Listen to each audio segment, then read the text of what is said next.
Norway, late 9th century. The fjords burned red that night, not from sunset, but from fire. Astrid watched her home crumble beneath a storm of iron and flame. Screams echoed off the cliffs as warriors from the south tore through her father's hall, axes flashing beneath the moon. In the smoke she saw him, a tall man with braided hair and a scar like lightning across his cheek, drive his blade into her brother's chest. She could not move, could not breathe, and before the dawn, the only sound left was the crackling of her family's ashes. When Astrid woke, her mouth was full of soot, the air stank of burnt pine and blood. She crawled through the ruins of the longhouse, her hands blistered and blackened, calling names that no longer answered. By the time she reached the fjord, the world was silent. Only gulls circled above what was left of her home. She walked until her legs gave out and collapsed beside the body of a dead horse. Her brother's, she realized by the carved bone bead still braided in its mane. She pressed her forehead to it, whispering to the gods she no longer believed in. The wind blew back her hair and carried her prayer into the sea. When she opened her eyes again, the horizon was gray and empty. For the first time in her life, Astrid was alone. Days later, villagers found her wandering barefoot across the snow, half mad from hunger. They said the gods had spared her for a reason, but Astrid knew better. The gods had only left her alive so she could remember. They dressed her in white linen and combed her hair with whalebone, as if purity could be remade from ruin. The women who prepared her did not meet her eyes. They called her blessed, chosen for peace, though peace felt like a blade pressed against her throat. Her uncle had promised her to a warlord from the south, a man whose victory had drowned her bloodline in fire. They said the marriage would end the feud, but Astrid knew feuds did not end with vows. They only changed the way they killed. As she sat before the hearth, the smoke rose in thin, trembling lines, carrying the scent of burnt pine and oil.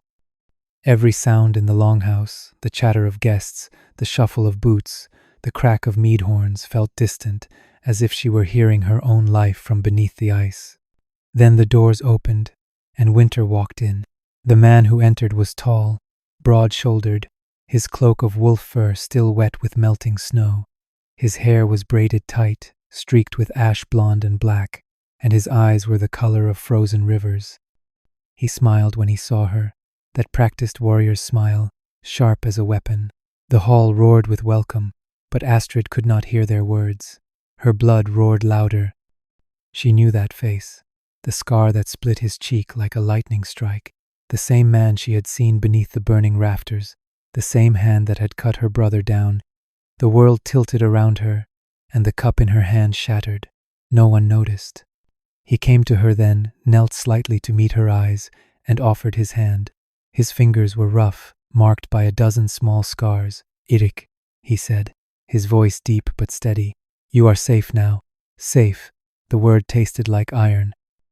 She forced her lips to move, whispering her name, though her tongue felt like stone. He smiled again and placed his palm against hers. She could feel the pulse beneath his skin, alive, human, undeserved. Around them, the guests raised their horns, chanting old blessings that once meant something.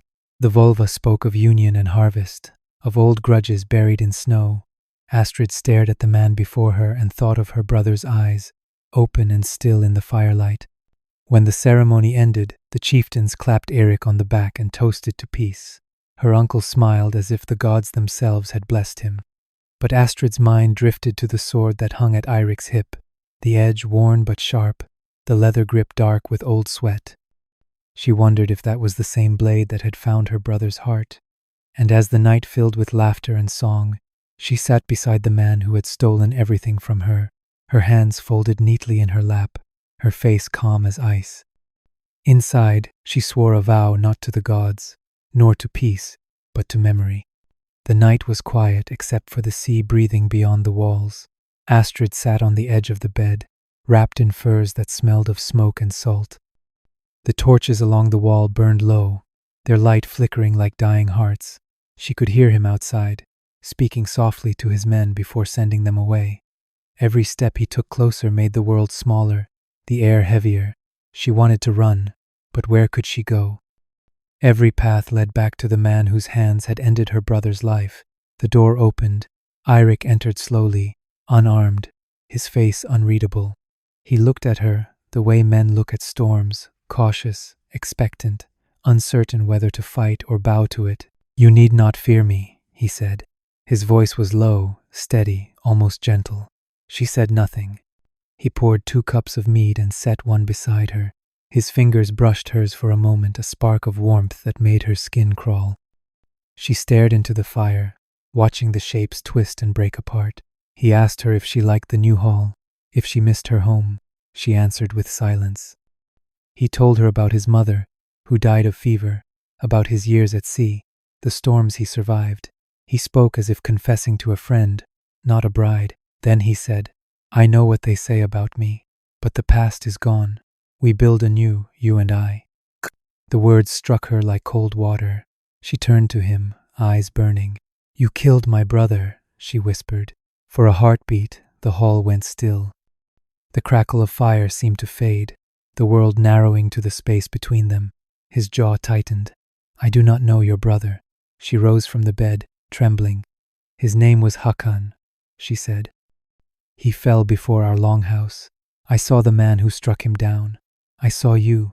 Eirik stared at her, his breath slow, his eyes unreadable. Then he said, "In battle, faces blur. The living remember the dead differently." He stepped closer, his voice low. "If I wronged you, I will carry it, but peace cannot rise from old graves." Astrid's heart pounded so loud she could barely hear him. His words were a wound disguised as mercy. He reached for her cheek, but she turned away, whispering a prayer she did not believe in. "The gods may forgive," she said, "but I do not." His hand froze in the air. The silence between them grew heavy enough to crush them both. Then he nodded once and left the room, closing the door behind him. Astrid stared into the fire until her vision blurred. That night, she swore a new oath, not for vengeance alone, but for power. She would not die a widow to grief.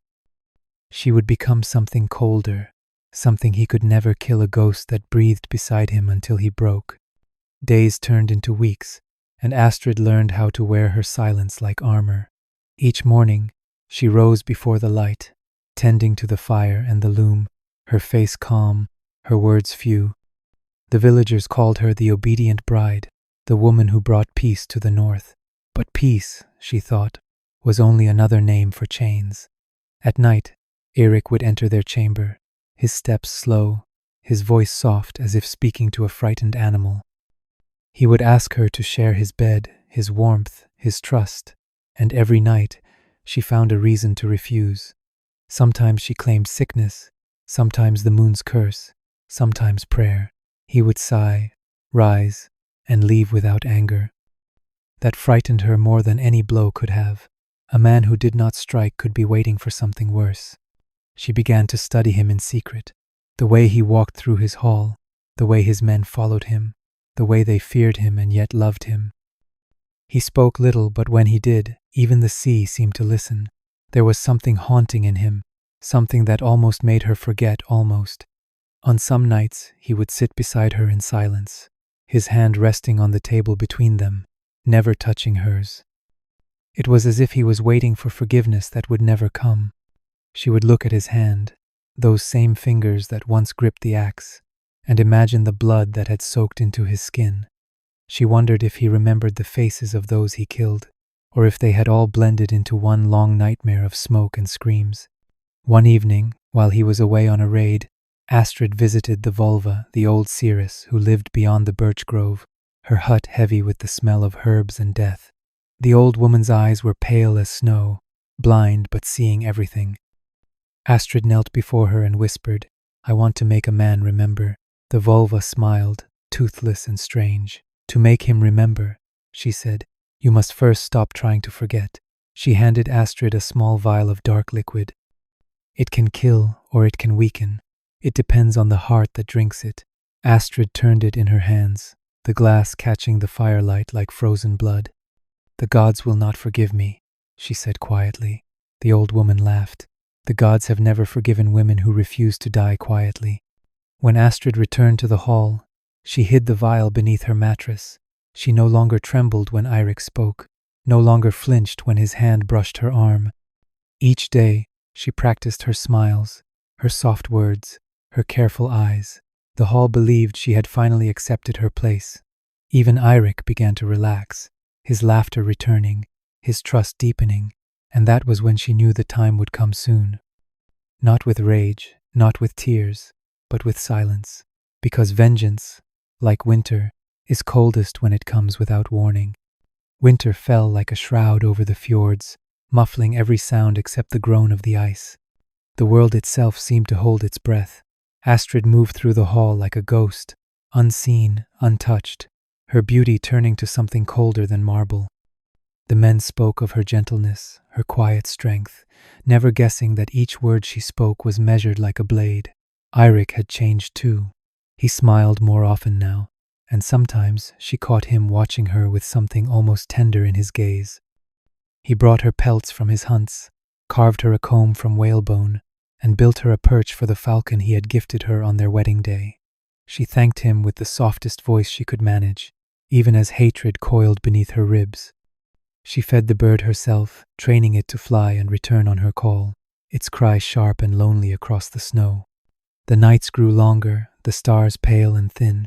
Eirik rode out with a handful of men to hunt elk before the storms came, promising to return before the moon's next rising. Astrid waited until the tracks faded from the gate before she took the vial from beneath her bed. The dark liquid shimmered like oil, heavy and still. She had planned to pour it into his mead, to watch him weaken slowly, his strength dissolving like frost under Sunday. But now, holding it in her hand, she felt no triumph, only the dull ache of exhaustion. Revenge, she realized, was not fire, but ice. It froze everything it touched, even her own heart. She set the vial down, untouched. That night, she followed the falcon's call into the woods, the cold biting through her cloak, the snow cracked softly beneath her feet. She knew where he would be, the frozen stream beneath the black cliffs, where elk came to drink through cracks in the ice. She found him there, standing over the carcass of his kill, his breath a mist in the dark. He turned when he saw her, surprise flashing across his face. "You should not be here," he said. "The forest is dangerous at night." She walked closer, her voice steady. "Do you remember Hakan?" His expression shifted, the name a blade cutting through the calm. He did not deny it this time. He only stared at her for a long while before dropping his axe into the snow. "Then strike," he said quietly, "if that is why you came." Astrid lifted the axe, her hands trembling. The blade caught the starlight, and for a heartbeat she saw her brother's face in the reflection. Her strength broke. The weapon slipped from her grasp, landing between them with a hollow thud. "I cannot kill a man who kneels," she said, her voice cracking. He bowed his head, and she turned away, leaving him alone beneath the falling snow. By dawn, the tracks of her feet were already gone, swallowed by the wind. By the time the snows melted, Astrid was nothing but a whisper among the mountains. The villagers said she had drowned herself in the fjord, her body carried away by the tide. Others claimed they saw her wandering through the birch forests at night, her falcon circling above her like a spirit guide. No one truly knew. Only Eirik remained certain that she still lived, though he never spoke her name again. He built a stone cairn at the edge of the cliff where she had once stood watching the sea, laying one stone each morning until the pile rose higher than his chest. He carved no name into it, only a single rune that meant memory.